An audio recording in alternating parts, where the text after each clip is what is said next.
Welcome back. My name is Mike Carroll, Chief of Police of San Jose State University Police Department. Today we're talking about speech impediments as well as stuttering. I have a wonderful opportunity to speak with Antoine Albert. Antoine, tell me about yourself. Who are you, where are you from, and what brought you here today? Yeah, I am Antoine Albert. I am from East Oakland. Okay. I was born and raised. I went to Carroll. I was an athlete, like up over there too.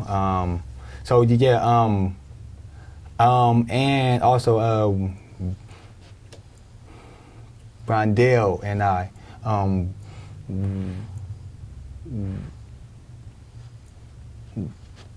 we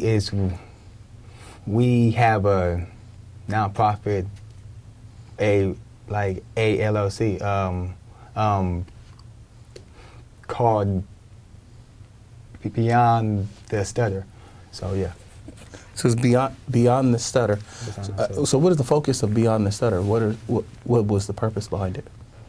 Like our purpose is to mainly to have awareness, like about people with a speech impediment, because a lot of times, it is seen as a as a weakness, or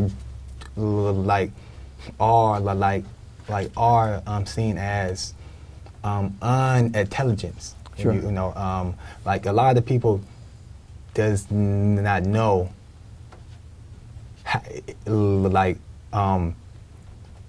how their type of interaction, it really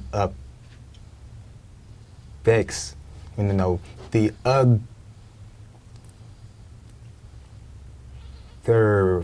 other person. Mm-hmm. So that's what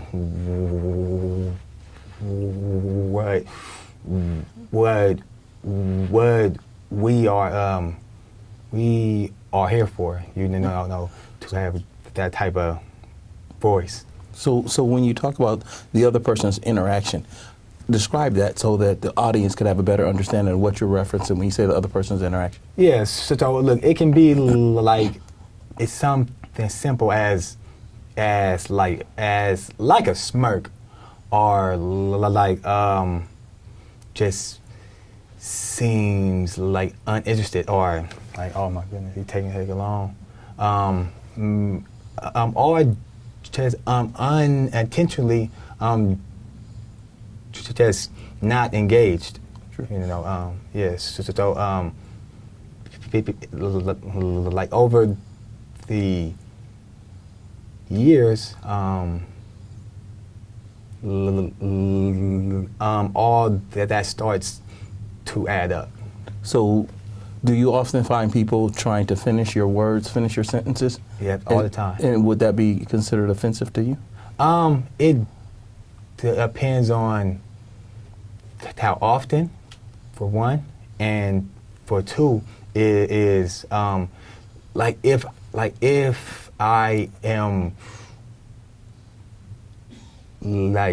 stuck,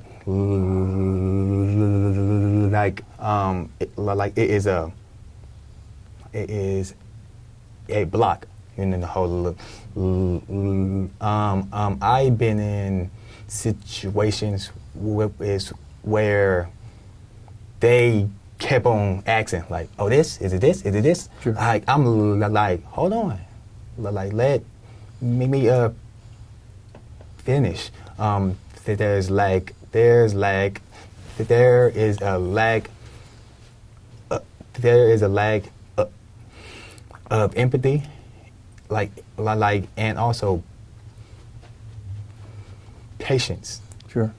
And so today we're here to talk about how your speech impediment is something that causes strain when you deal with law enforcement. Oh, right? for sure. And I know that oftentimes as law enforcement officers, just our mere presence trigger the individuals. Yeah, let's talk about it. So I want to know, I know you have a lived experience with law enforcement, but I want to know, I want you to share your experience, but also talk about some of the things that we as law enforcement, we can do so that we can have some tools when we deal with the individual who has a speech impediment. Right. And look, this area is not talked about like enough. For one, there is an unwritten separation between the, look, I'm just saying, being a African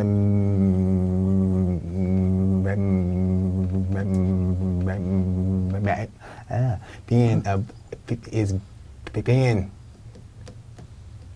black, Sure. right? And also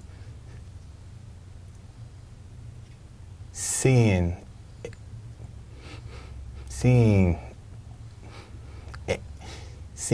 a officer, or seeing lights is a little like, oh my goodness.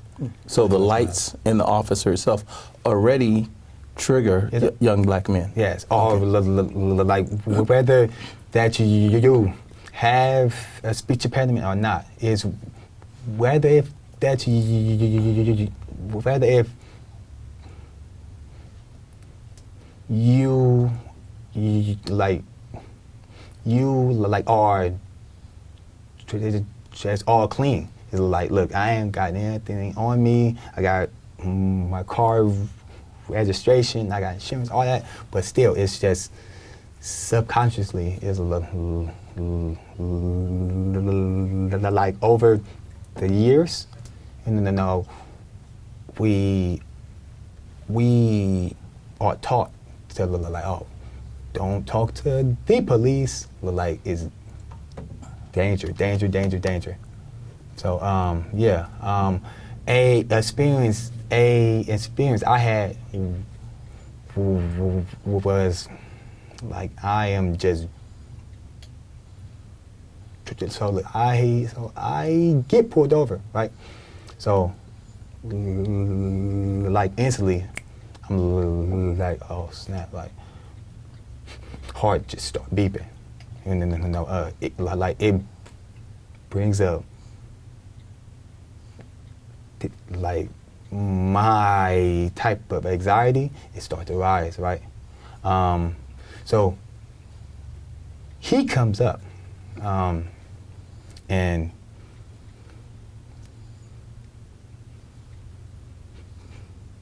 he asked me, where am I going, stuff like that, and I'm having a hard time, like stuck. Right. I've been accused of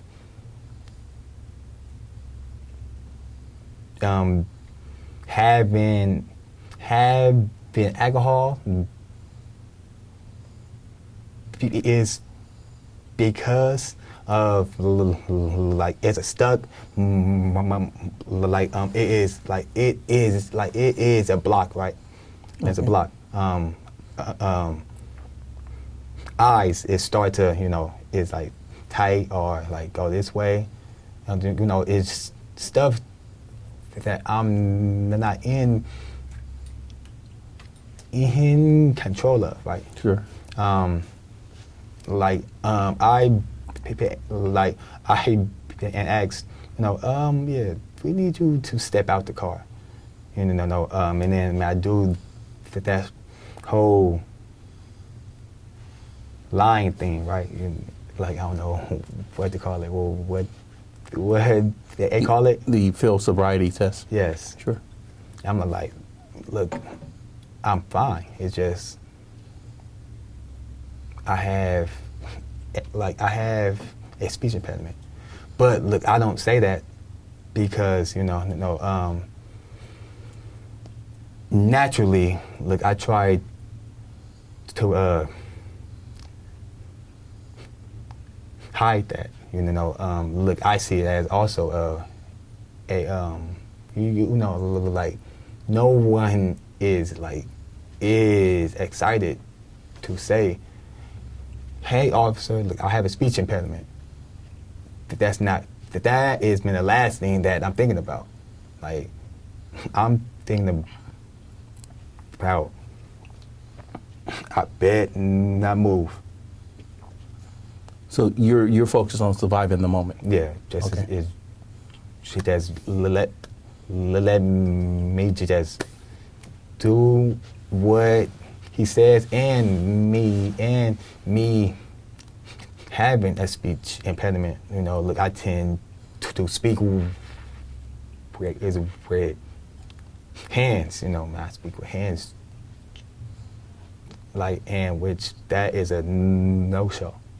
Like no, man, you do not do, like I'm here. The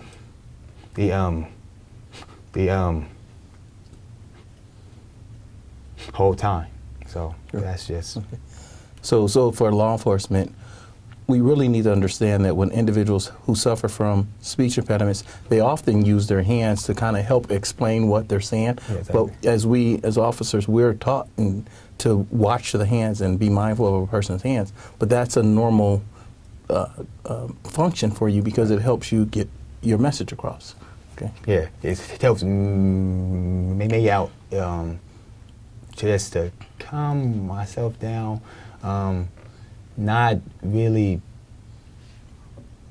not overthink Sure. like what I'm about to say. Sure. Yeah.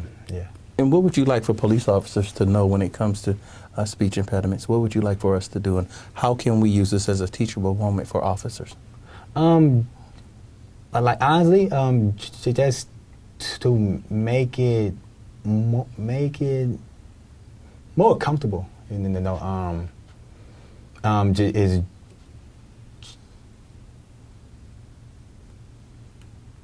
is just like it can be like it can be a simple like, hey, do you have a speech impediment? Like, do you have a stutter? And I'll be like, yeah, like, all right, cool. So I got that out the way. Just like, look, it can be super simple, but also being aware, man, of what that is and what does that look like. Because look, it can be so it can be, oh, he's lying, or he's hiding something, but it is rare that like a person have an actual speech impediment. That's just that you don't see that every day. You're right. And I think it's wonderful that you and Vondell had the courage to come out and have a conversation with me about your disability so that we can shed light on it and bring awareness to speech impediments as well as stuttering. Yes, sir. So I think it's courageous. And I want to thank you for coming out and having this conversation with me, okay? I appreciate it. Okay, all right. Thank you. Once again, I want to thank Vondell and Antoine for coming out and having this courageous conversation in regards to speech impediments and stuttering. I think it's very important for officers to understand that we do have to operate with more patience. We also have to operate with passion and empathy when we deal with individuals with handicaps.